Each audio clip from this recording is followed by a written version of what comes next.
Hey everybody, welcome back to the channel. In today's video, we're going to finish up our mix here with the Universal Audio plugins.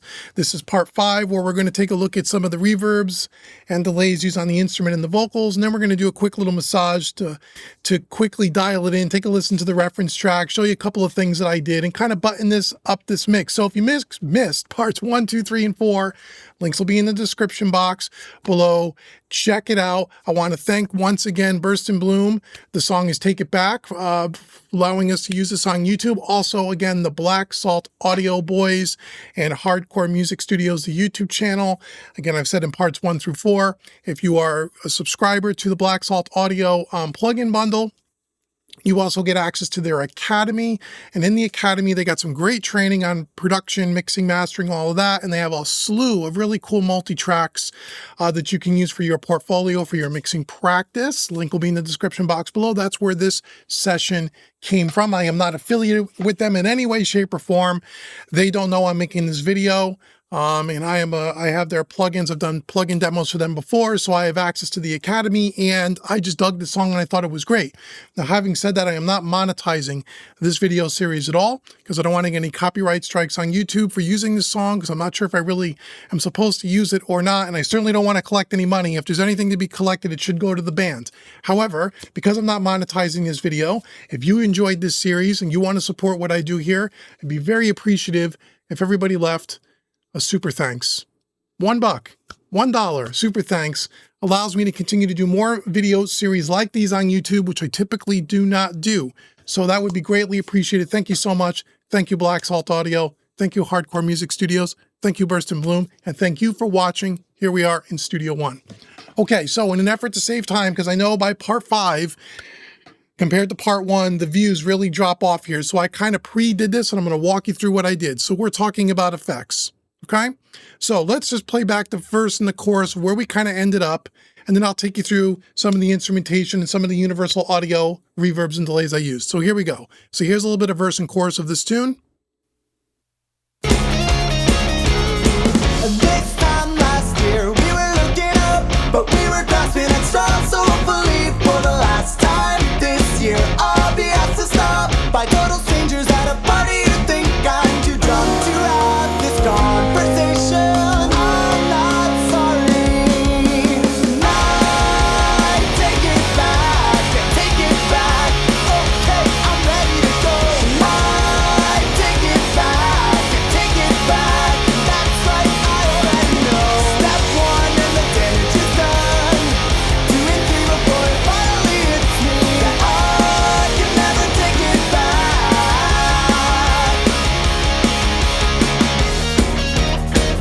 Clearly there needs to be automation and stuff done in this mix, but there we go. There's kind of his dig this song a lot. Love it. Hello friend, I hope you're enjoying the video. Hey, if you're serious about becoming a better mixer, then check out the mixingacademy.net. Every month you'll get a brand new set of multi-tracks and mix along with me step by step and learn the why behind every mix decision. You'll also connect with other mixers, join me for live coaching calls, and I'll personally give you feedback on your mixes each month. Click the link in the description below and check out the mixingacademy.net. Now back to the video. Anyway, let's start off. The first thing I did is on our snare. So we have a snare top and a snare sample. I usually will only put the reverb on the snare, on the sample, more times than not. And what we're using for a sample here, this time I put it as an insert and just used the wet dry knob. We're using the Pure Plate. This is a stock Spark plugin. So I basically, what I love about Universal Audio, and the sign of a good reverb or delay for me, is if the presets are really close and we just dial them into taste. And Universal Audio's got some really great presets. I picked Bright Snare. So here it is with just the sample. And I tweaked the reverb time a little bit. I lowered it a little bit. I'm using the wet dry knob here. And we boosted the treble quite a bit because I wanted to kind of cut through. It's a pre-delay here. A little bit of a low cut. Here we go.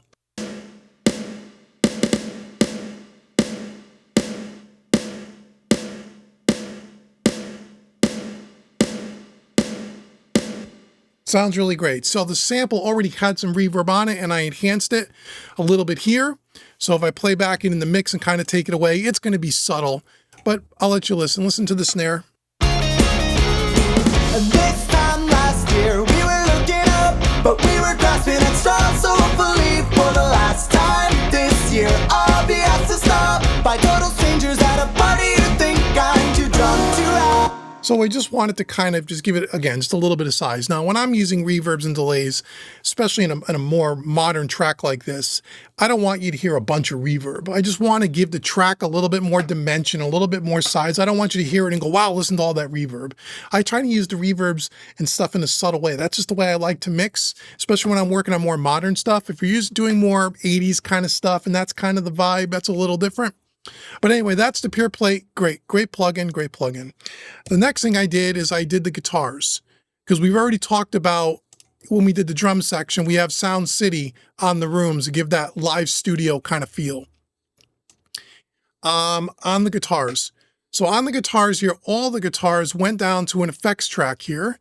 And on that effects track, reverb, we're using the AKG Spring Reverb, the BX20. Now, this is not a Spark plugin. This is part of the, you have to have the hardware, whether it's an Apollo or a satellite system, but I really dig this a lot. Sorry about that. So we're using, again, a preset, an electric guitar preset. It's at 100% wet because I'm using the fader here. And basically, the two things I did, I adjusted the decay. The decay was much higher. I lowered it to a little under 2.5 seconds. And I think that was it. So let's just solo up our guitars here so you could hear them. And it's important when if you have stuff that are panned, that we follow the panning on the effect, right? So here's all our guitars, and I know they kick in different sections. And then what I'll do is I will mute the reverb so you can hear what it's doing. So here it is, the BX.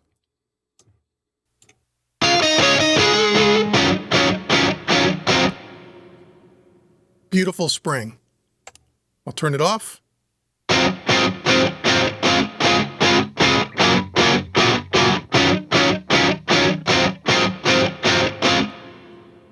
It just sounds great. So that's what I used for the guitars. And again, if we bring it all into the track here, so you could hear it all, here's kind of, I'll take it away here on the fader. By total strangers at a party, you think I'm too drunk to have this conversation. And this time last year, we were looking up, but we were grasping at straws. So hopefully for the last time this year, I'll be asked to stop. Great, can hear the tail. Okay, those are guitars. Keyboards. Keyboards, we are sending, let's see, all our keyboards here. We had a piano, we had an organ, and we had a Rhodes. We'll try to loop that up so we could kind of hear that section a little bit. Okay, it kicks in. Oh, okay, it kind of kicks in from here. Okay, that's cool. All right, cool. So we're sending that down to a track here. Keyboard verb. Oh, we're not using the lexicon. We're using the Capital Chambers. I don't typically use this, not because it's not great. Again, it's one of those things. You got a gazillion plugins. You don't always get into the deep cuts. Here's a deep cut for you. This is a great plugin. This is a Spark plugin. Again, pick the preset called Awesome Room. Oh, and actually I switched some of the, let me solo some of this stuff up here so we can kind of hear it. Sorry. And then we'll come down to the keys verb.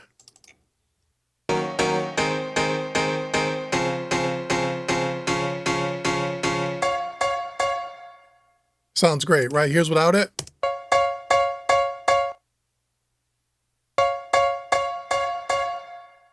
And I picked the preset, but then I tweaked it around. So you have different chambers you can go into.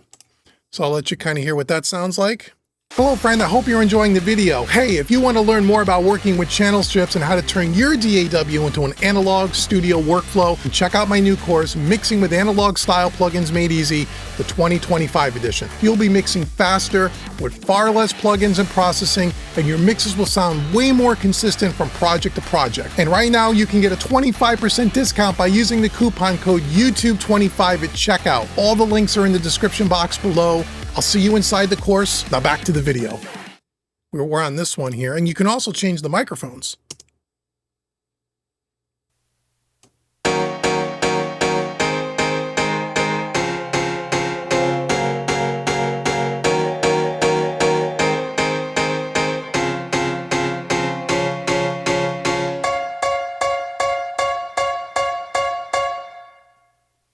and just blended it in. So if we get rid of the solos here and we'll back it up a little bit, and here we go.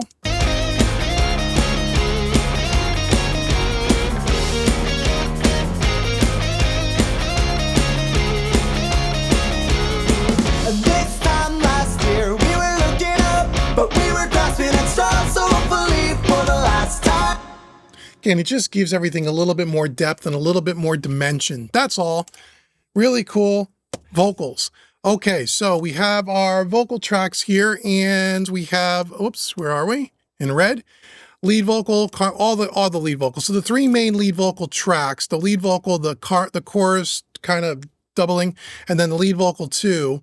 I'm sending that first to a delay. And on the delay, we're using, oops, bring this over here. We're using the Galaxy Tape Echo. Again, pick the vocal room delay, and I tweaked it a little bit, syncing it up with the DAW so it's in time with the tempo. Let's just turn these, I'll solo up these 3. We'll back this up a little bit and you'll hear what it does. I'll first I'll get rid of the reverb that comes after that. Okay, so there's no reverb, just delay.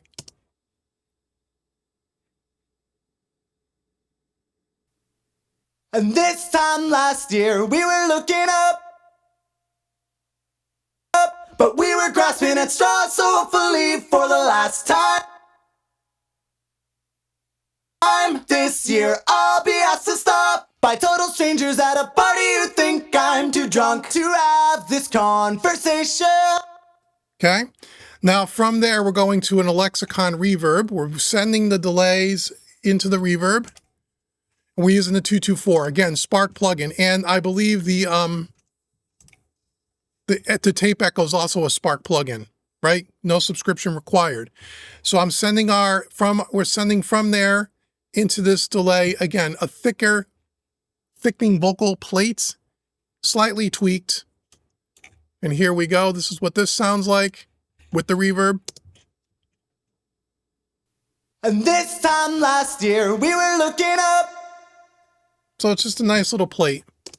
but we were grasping at straws, so hopefully for the last time this year I'll be asked to stop by total strangers at a party who think I'm too drunk to have this So now if I were to bring them all, I'll bring them all back and I'll mute them.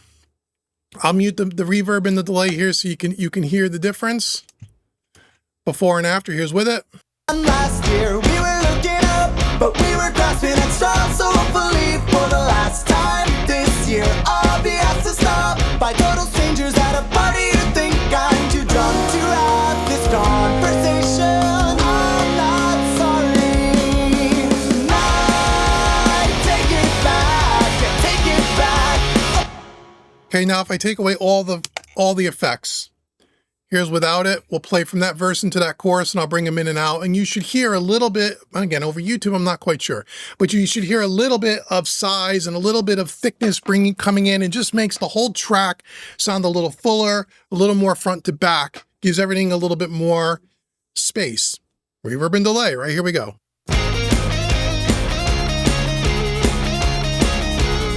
This time last year we were looking up, but we were grasping at straws, so hopefully for the last time this year I'll be asked to stop by total strangers at a party who think I'm too drunk to have this conversation. I'm not sorry. I take it back. Okay, I'm ready to go. I take it back. Okay, so there you go. So that's a quick way to dial it in. That's all I did for reverbs and delays. I would tweak this a little bit more, but in the spirit of saving the video length here on YouTube, that sounds pretty good. Now, last thing I want to do is get to our master bus here and kind of go against our reference track. And again, I did a little bit of work offline, again, to keep this video somewhat short. So let's first just play this back, and we'll go through our master bus chain here and just make sure we're not killing anything. I'll turn things on and off.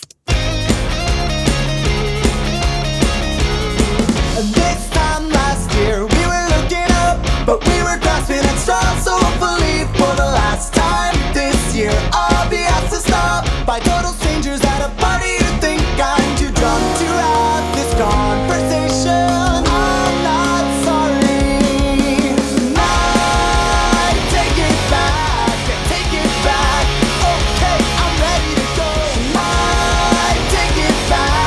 So I dialed in quite more off camera here with the Moog. I think I said in one of the last sections, I just did a little bit of boost at a 2.5K shelf and a little bit of the air band. But when I compared it to the reference track, and we'll do this in a second, the reference track has a lot more mids in it than I have. Mine was sounded way more scooped. So I didn't want to go as heavy as they did on the mids, but I kind of went in between. So I added a little bit of 650 here.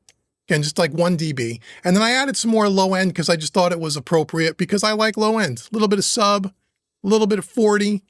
And you can hear the before and after. I can take it back.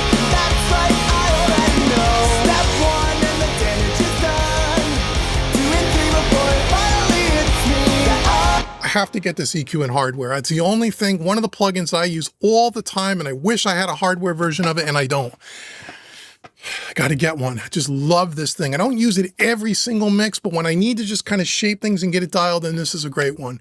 Again, we talked about this early on. This is also giving us a little bit more of that dimension, the ambient recovery. You're going to really hear the difference now. Again, this is not a stock plugin, a Spark plugin, excuse me. Neither is the Moog, by the way, unfortunately. But here we go. This time last year we were looking up, but we were grasping at straws. So hopefully for the last time this year I'll be asked to stop by total strangers at a party who think I'm too drunk to have this conversation. I'm not sorry. I take it back, take it back. Okay, I'm ready to go. Love this thing. I would, just for the Moog EQ and this plugin alone, if you don't have any Universal Audio hardware, go out and buy one there. I'm pointing over there. You can't see, it's behind my racks, but get one of their little satellite systems. I have an Octo, which gives you a lot of DSP, but you can get like a quad where you can put like 3 or 4 of these, have 3 or 4 of these little utility plugins on there. It would be worth it just for that alone. Anyway, last plugin here is the Ampeg. Now, we originally started with the GP9. And again, it sounds more scooped to me. This has a lot more mids and upper mids. I like the 456, but let me show you. I take it back, take it back. That's right, I already know. Step one and the damage is done. 2 and 3 before it finally hits me. I can never take it back. It really helps those guitars really come out a lot. And again, when I compared it to the reference, which we're going to do in a minute, I wanted to get more of that vibe. Wonderful plugin. It is a Spark plugin. Very colorful. If you want transparent tape, this is not the one to go with. Use the Ampeg multi-track or use the Oxide. But this has got a lot of character, man. I love this thing. I love it. Sometimes it's a little too much, and then I do something different, but I like this. Now, the last thing I added here, which again, I'll show you off camera why I did this in a minute. I threw a non-Universal Audio plugin at the very end when I was listening to the reference track. Again, I threw the Fab filter on here because I was listening to the reference. I got a lot more of this 750, a couple of dB here. They got a little bit more mid-range, and I wanted to push the whole mix in the mids a little bit. But let me show you now. Let's go to the reference. So we're going to bounce back and forth. Remember, the orange is the reference track. Our track is the blue. And again, we're not trying to copy it, but I wanted to get a little closer to the overall, that kind of mid-range guitar forward push that the reference had I liked, that I felt like I was lacking. This time last year we were looking up, but we were grasping at straws. So hopefully for the last time this year I'll be asked to stop by total strangers at a party who think I'm too drunk to have this conversation. I'm not sorry. I take it back, take it back. Okay, I'm ready to go.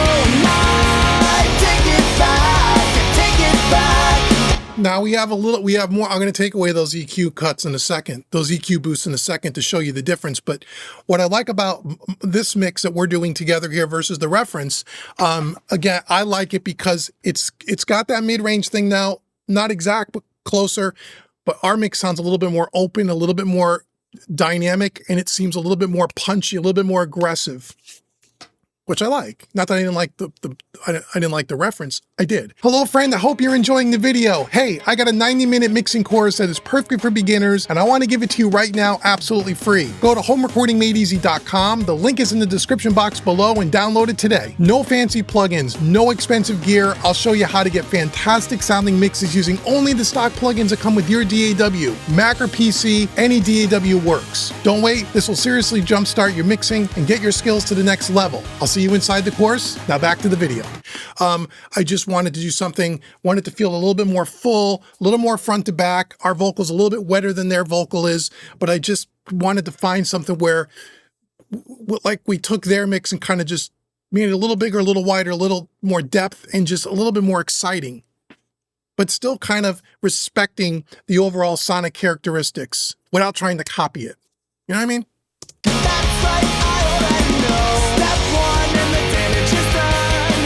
2 and 3 before it finally hits me. Yeah, I can never take it back. Our mix is even wider than theirs, which is always nice, right? Get back. That's right, I already know. Step one and the damage is done.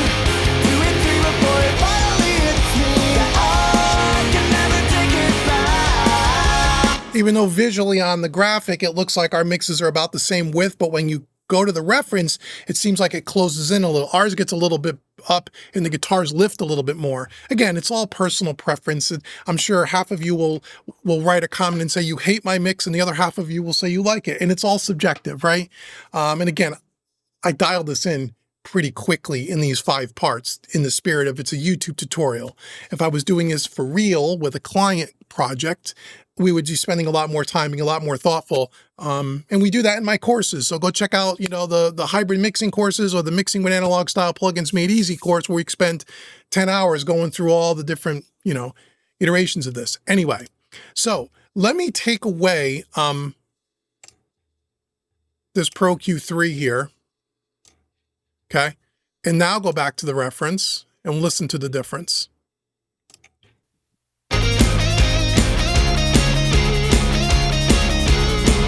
This time last year we were looking up, but we were grasping at straws. So hopefully for the last time this year I'll be asked to stop by total strangers at a party who think I'm too drunk to have this conversation. I'm not sorry. I mean, I still think our mix sounds great. It sounds a little bit more hi-fi, a little bit more modern. It doesn't have this kind of nasally thing as much. So it's a matter of personal preference. What you like, you know, and maybe you compromise. Maybe you go, you know what? I kind of like ours, but maybe this is too much. It's what? It's 3 dB or so, 2.5 dB. Maybe you knock it down a little bit, you know, kind of get in the middle.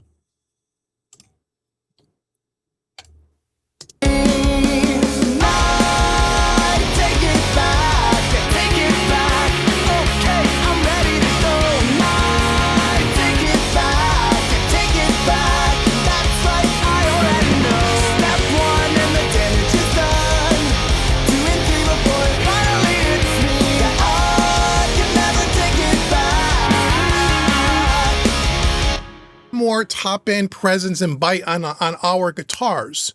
That's where you really hear it. When those guitars, theirs are a lot more rounded off. We have a lot more top end on the guitars. I mean, these are the things that in my courses I teach. We do lots of this A/B stuff, and we pick things apart, and getting the ears dialed in to be able to pick that stuff apart and say, yeah, I could hear that their guitars are not as present as ours. That's right, I already know. Step one and the damage is done. 2 and 3 before it finally. You can make a decision and you can go, okay, well, you know what if we went to our guitar tracks? These are the big heavies in the chorus. And what if we got our API Vision channel strip?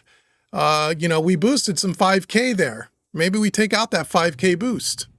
I mean, it's stuff like that where you can listen.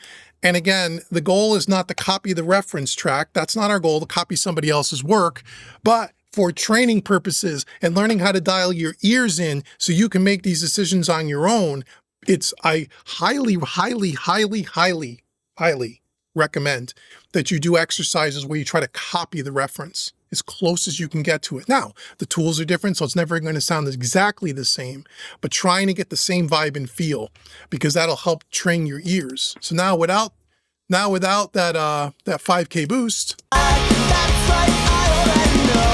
Step one and the damage is done. 2 and 3 before it finally hits me.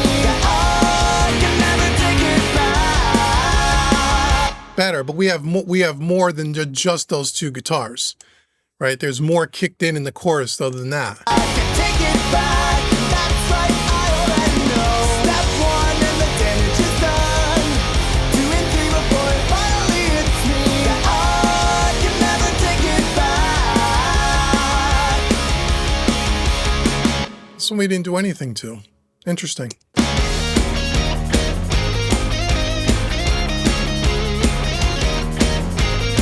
So we did that 5K boost on these guitars too in the verse. If you wanted to kind of dial those out, you know. This one we did a 3K. I remember we did left and right, we did a little difference. So maybe we dial that back a little bit. Again, if that's what you wanted to do, if you were so inclined to do so. But I think it sounds great either way. And this time last year we were looking up, but we were. Can you hear they got a lot more 700 to 1K in their guitars. And this time last year we were looking up.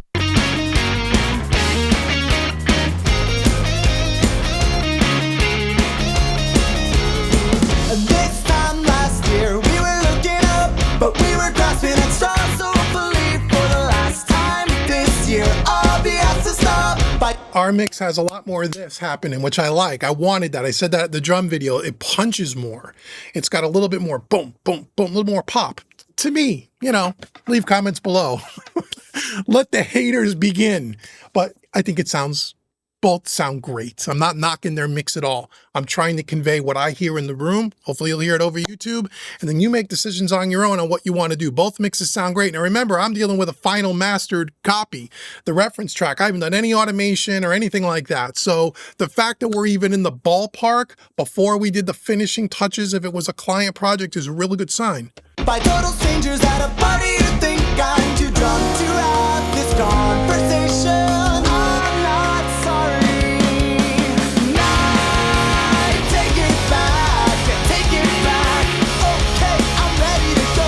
I take it back, take it back.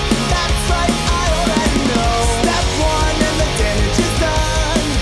2 and 3 before it finally hits me. I can never take it back. There we go.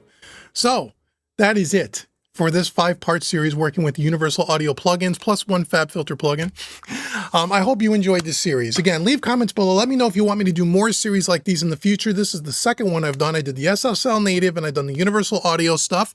I could do Slate, Waves, and some others. Let me know in the comments below if you'd like to see another 4 or 5-part series. Maybe I'll do another one. Again, leave a super thanks if you would be so kind to do so, because again, I'm not monetizing these videos in any way, and these things take time to do, right?